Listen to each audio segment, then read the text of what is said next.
season's coming up where everything tastes good because you're inside. And that's what Mhm. I've been dealing with. Already cracked open a box of spice wafers and eating them like I cannot. old my mom. Almost done with these. So I'm gonna work on it. We'll see. Next We're time we gonna go to the record, I'm gym gonna be like, together. yeah, I was out there every day. Yep. Every other day. You got this. We'll figure it out. Thanks, guys. Anybody wants to be my accountability partner that I don't know, let me know. Because I She know said that you. I don't Yeah, know. because people have been inviting themselves over, like, oh, I'll go work. Mm-mm. You're not going to motivate me. No. I'm going to look at you like, don't tell me what to do. So, yeah. So that's good. We all had interesting weeks, but we made it and we are back. So let's get into it, ladies. So if you've heard our nonsense and our celebrations and everything else, so welcome back. This is season 2, episode 5 of the Black Effect podcast, where we discuss how Black culture affects society and how society affects us. And I'm Jennifer. Hey guys, this is Shanice. I'm Latoya. Yep. So we're all caught up. If you were here, you would be caught up with us, but you're not. So yeah. Yeah. I think we've changed our cadence a little bit because we're Yeah. not recording later in the day. So there are no alcoholic beverages, which probably serves us well. I'm drinking a V8, and we talked about that kombucha. I saw some water or something over there Yes, because I'm because, dehydrated. yes, you had a night. Um, it's about to be winter too, y'all. Lord. I know. I- And we But can't even enjoy the fall, and I want to so bad. you I don't can know. go I mean, outside. yeah, when I go to the grocery store, I'm gonna wear all my fall outfits. I don't care if it's just for 10, 15 minutes. Somebody's finna get this autumn vibe. I don't know who, but somebody. I was looking at my closet the other day, like I was cleaning shoes out, and I was just like, okay. Just start getting dressed for you. Like, That, get dressed. You that's want to true. get dressed, Yeah, get dressed. I do get dressed for me. I put a new pair of tights on and a t-shirt. I can't. All right. Well, we I tried. don't. Yeah, We did. I mean, I'm good for putting on a button up for a call and then like tights on the bottom. Like, no, t-shirt. My t-shirt drawer is beautiful. Okay. That's for me. This is why you gotta get out the house. What? We're gonna take this Somebody offline. kidnapped me. Kidnap me. I'm about to risk it all and be on a plane somewhere. Truthfully, Child, who you telling?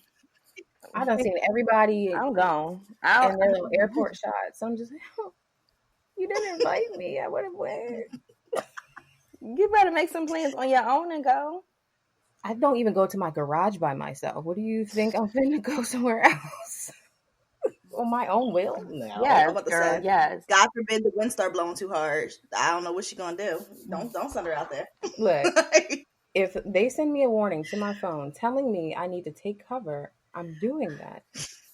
And if I I'm the only want one, that for you. I another want you to story. go on one solo trip. I want you to do that. Just get on a plane, go somewhere, and do what you want to do. When I had to go to Ohio for my job, I almost had a whole panic attack for 2 days by myself. Lord. I don't function well by myself in new places. I'm sorry. I don't. My whole body shuts down. So Okay. it's the cancer in me. That's true. That's a whole different story. But I guess we can move on to Candidly Cultured, where we discuss our topic of the week. And this week, I mean, just like every other week, we're all tired. Like, the women are tired, the Black people are tired. There's just so many things happening. And we are tired of even having to do this like song and dance of the reset. And I think that comes out in different areas of our lives, and compassion fatigue is something that we are constantly dealing with. Mm-hmm. So it's almost like that emotional abuse of like, this thing happened, we're sorry. This thing happened, we're sorry. Well, no, fuck your apology. And we're tired of even having to go down that road with the I'm sorry's. So Jen is going to lead us in discussion, and let's talk about compassion fatigue. Yes, thank you. And definitely, how appropriate is that I lead the discussion about being tired? because I'm always tired, physically, emotionally, mentally, everything tired. And yes, definitely compassion fatigue has been around, I want to say, since the beginning of time. Dinosaurs are probably tired of people evading their space, so who knows. But compassion fatigue is also known as compassion collapse. And we definitely have seen it prevalent in times recently. And then again, growing up, we probably saw it and didn't even realize what it was, felt it and didn't even realize what it was. So, the true definition by the American Institute of Stress is the emotional residue or strain of exposure to working with those suffering from the consequences of traumatic events. So, they mainly relate this to healthcare workers. So, right now, thanks to Ms. Rona, I'm sure the nurses and the doctors are having compassion fatigue, right? They've been dealing with this probably since November of last year and didn't realize it, but mainly around February and March. And a lot of doctors are on COVID floors and they're dealing with solely COVID patients. So I'm sure they're tired. They're tired of, seeing the same thing over and over again, seeing that people are sick and dying. And it's not that they don't care. It's just that bedside manner can go, but so far, especially when it's affecting and you're seeing those people die and it's uncontrollable. But what I want to talk about is compassion fatigue when it comes to the oppressed and the oppressor. And a lot of people do not even like that word because they just seem like that's so dramatic. But really, in the times that we are dealing with and all the racial tension and the fact that people, and when I say people, y'all know who I mean, feel as though, okay, that was my grandma, my grandfather, like that has nothing to do with me, and they feel as though we should basically just get over it, and that's not the case. So three questions that I pose to you guys that I would like for us to discuss is: have you ever experienced compassion fatigue on the oppressed end of things? Which, I mean, we all Black, we're women, so I'm sure. So let's hear the stories. Have you ever been the oppressor? Because again, that can happen in our community, that can happen in friendships, that can happen in relationships. So possibly has it occurred? Maybe. And then how do you think we can combat it in our community? How can we combat it in our personal lives, at work? So yeah, let's talk. Oh. Okay. Of course, I've experienced compassion fatigue. I mean, I think, like you said, it happens in a lot of different relationships. Of course, right now with work and having conversations with, I'm not calling them the oppressor. So I'm one of those folks. I don't like that. With the white folks who are curious, how can we help? No. And I hear you and I understand, but also I'm tired of having the same conversation over and Mm-hmm. over again. That's it. That is it's very tiring. And what comes to mind for me is the fact that you're asking is that I think you already have an idea of what needs to be said and done, but you're not the person who needs to say or do it in my space. Go Mm-hmm. say and do it with the folks that look like you who aren't as curious. Have those Right. conversations with them. There's enough resources at this point online where you go to get your recipes and your workouts and all the things you do to keep your household running well, Mary Beth. Figure it out and then go talk to your homegirls and your aunts and your cousins and let them try to give them an understanding that a space that you've already clearly come to. Mm-hmm. I think we all are very, very tired. And it shows up in other relationships, when someone does something repeatedly at work. And it's like, well, how much more do you need me to coddle you or hand hold you at this point? If I've written a procedure and we've talked about it a million times, do you just not give a damn? Because I can't keep caring and walking you through something where as a parent, you just want to not do your part. I don't know if you said you started talking about healthcare workers, Mm-hmm. and that's something that I give kudos to those folks and teachers over and over again because Mm-hmm. I don't, Yes. I ain't got that type patience. No. So good on them, but I couldn't imagine, being in. I know the state that I'm in right now, thinking about Corona possibly spiking again. as we go into the winter months. Do they have more information? Are they even able to prepare outside of what they know right now? And how much pressure is that putting on them to try to care for any of their patients that they have right now, not knowing when things might, go ablaze again because COVID done said, all right, let's do this. I'm running through these halls. You know what I mean? Yeah, I don't know how to get beyond it besides boundaries.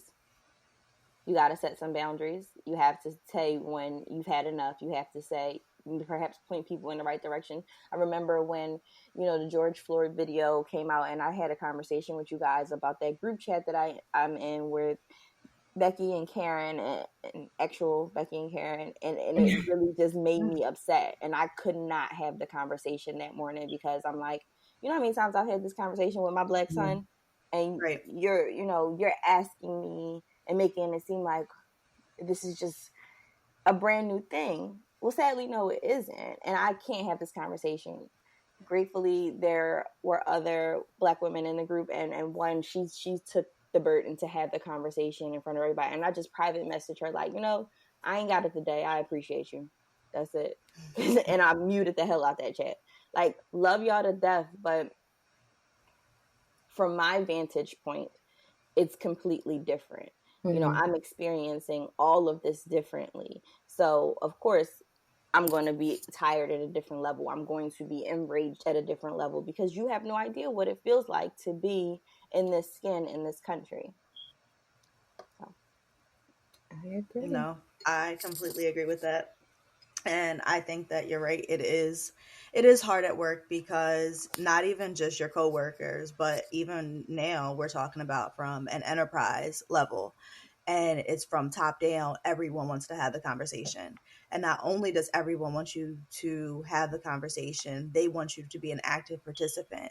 Everyone wants you to say, how can someone be a good ally? And all of those things are that it's great. Like, I know that it is tiring, and I think you hit the nail on the head. It's burdensome.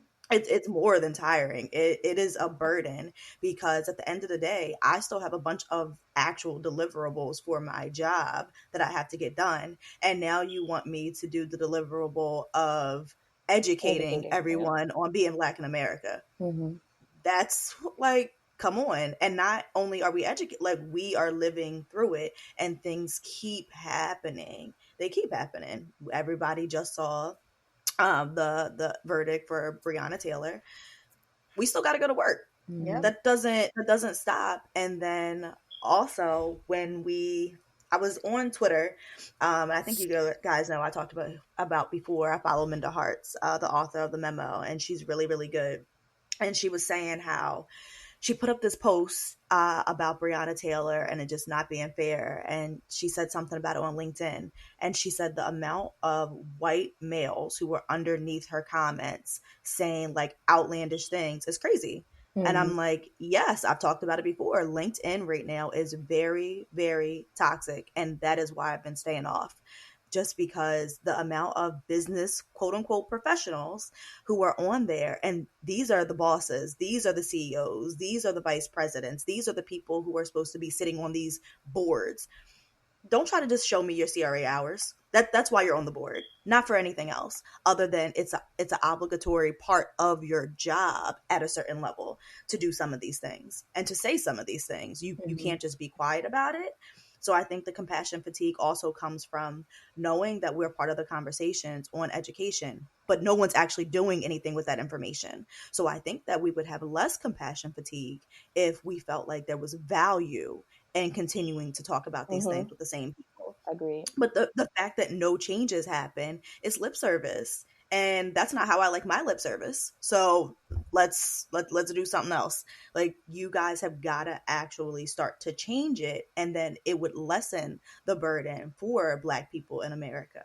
And we wouldn't feel so fatigued because we would see that you're putting your money where your mouth is, and you're putting your time also, because that's another thing. People are trying to throw money at it. Like, this bank is doing $1 billion. This group is doing $1 million. Like, everyone's just throwing money at it, but that's not necessarily what's going to fix institutional racism. That can help on some of the wealth front, and but that's a different thing. There's just so many pieces to the pie that need to be fixed, and it's a broader issue than that. We got to get down to the root, and the root is the fabric of this nation